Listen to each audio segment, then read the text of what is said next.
It's important to understand the character of the land itself before you try to understand anything that happens there.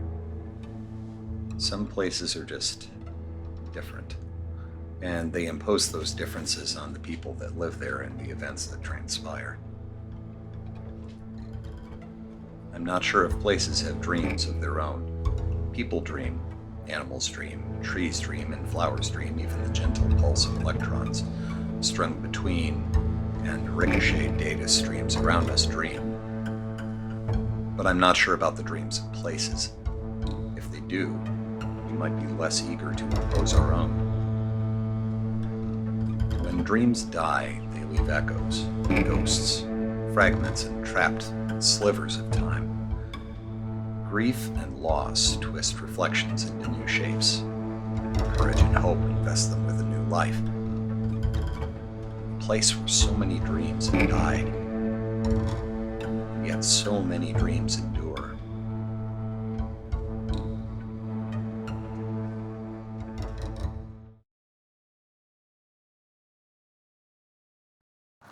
A decade in Atlanta went wrong in ways that you probably wouldn't believe unless I presented them as fiction, and I might get around to that.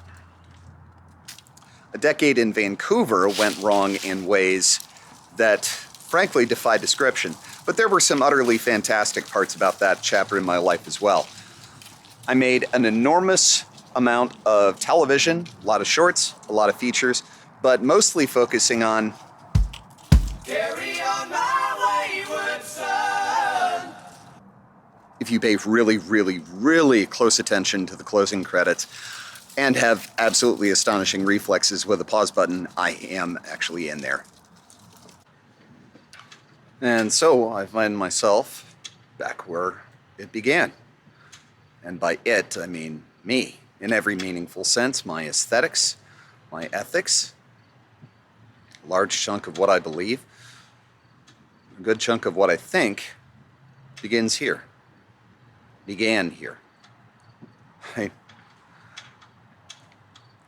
That's the first theater company I ever worked for.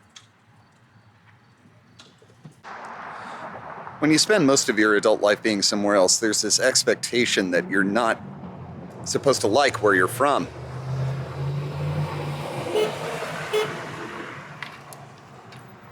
You know what?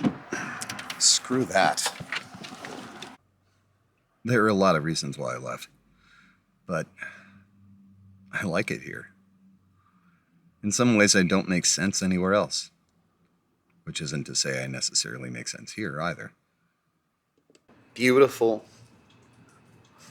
post-apocalyptic, shadow-laden, story-soaked folk magic Michigan. Now, how I got there, which is to say, here, at the end of a process of transition from bad to pretty good, and smack dab in the center of a series of events that would have Jim Morrison wondering what exactly was in that tea, something remarkable happened. And I think it's fair to say that in the course of my life, I've set a fairly high bar for remarkable. Of the poems I've written, my favorite by far is Not the Girl Who Wore the Rose, which I've discussed extensively online. I've done in-person lecture series on it at various institutions of learning and fine art. I've referenced this thing while teaching acting workshops. I've charted its structure over 16 feet of digital whiteboard. It's an obsession about a poem, about obsession with passion and love that is, or at least seems, unattainable. What I haven't said in all of that is that it's about someone specific. So is Impossible, so is The Ships, so are more than a dozen others. Any and every time I've wanted to point my creative spyglass at pining, at yearning, at everything that should be and cannot be, there's a very specific face and a specific voice that I bring to mind, and it's never been difficult to find that face and find that voice in the otherwise very cluttered and crowded chatter of my thoughts. There is, and since 1998 always has been, a real girl who wore the rose. So, while I was building most of my epistemological and moral frameworks around the personal implications of a series of decisions that I made in my early 20s, she was doing something pretty similar, leaving significant cultural footprints of her own, including, but not limited to, castigating most of the titans of industrial music for not being, well, me. While I was freezing my fingers off in an unheated trailer at Film Circus in the middle of the night at the top of a mountain during a blizzard, we started talking. And in the midst of a forced evacuation, a naked drunk brandishing a pair of machetes, an escaped pack of scrapyard dogs running through the circus, and an executive producer sliding their vehicle off the road and almost taking out the fence that was the only thing preventing us from encountering attack ostriches. That is a group of about 20 ostriches that have been specifically trained to attack human beings. In the midst of all of that, something remarkable happened.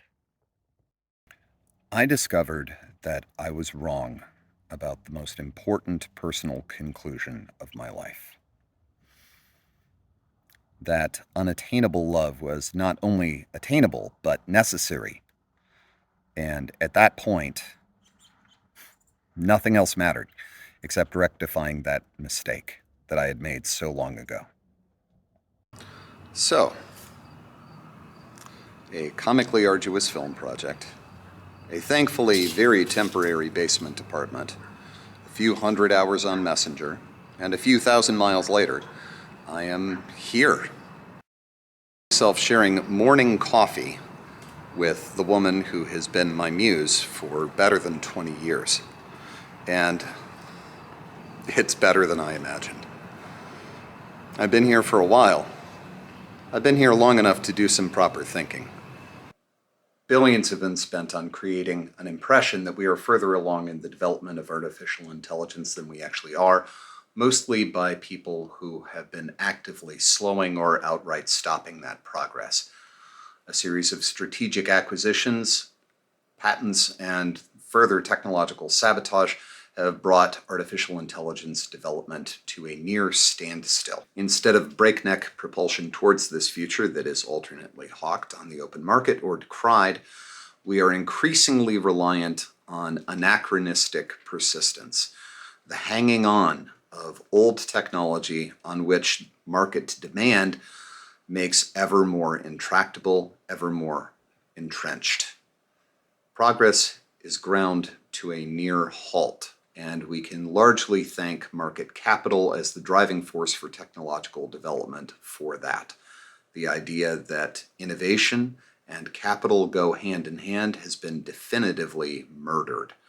While these self-styled technological messiahs get stoned and whinge on bro radio about their pop star girlfriends and how the internet just doesn't understand them, national power grids are being brought to their knees by a new digital economy that is backed entirely by the securing commodity of how much electricity they waste.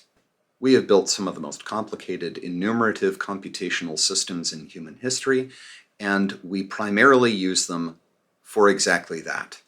Enumerative computation with absolutely no productive output whatsoever. The ever-dynamic cryptocurrency market, while it has been definitively demonstrated to be easily manipulatable by the very financial forces that it was intended to overthrow, primarily exists as evidence of our willingness to build incredibly complicated machines and set them to work doing absolutely nothing useful. While artificial intelligence is intentionally stunted and every significant technological advance is immediately shackled to market demand and thus brought to its knees, artificial stupidity is having a bit of a renaissance right now, wielding powers heretofore unimagined, except by those theorizing about the political process if God were directly involved. Cultivated artificial stupidity around the globe is tipping elections, overthrowing democratic systems, and weaponizing generational resentments that should have been at the forefront of everyone's political awareness since Timothy McVeigh, instead of the great big thing that we don't talk about. metadata targeting and the verisimilitude of social media as actual social proxy is the atom bomb of our era. Its power has been meticulously cultivated and maintained by those who are hanging on to the dying concept of direct marketing, and along the way, it has created one of the most powerful political tools imaginable. We will be unpacking the political ramifications of Cambridge Analytica for a generation at the very least, and unlike the atom bomb, which largely defined the socio-political process around the globe for the better part of half a century, metadata targeting is relatively easy, disturbingly easy. A couple of dudes in a garage can pull it off, and they don't need to be especially bright in order to do so. I would hope that some of the early pioneers of quantifiable rhetorical engagement, specifically combative rhetoric, would feel some obligation to show up for cleaning up the mess. All in all, I feel like it's a pretty good time to start giving some thought to what happens after the apocalypse. And that's a subject on which I feel especially qualified to comment. After all, it's where I'm from.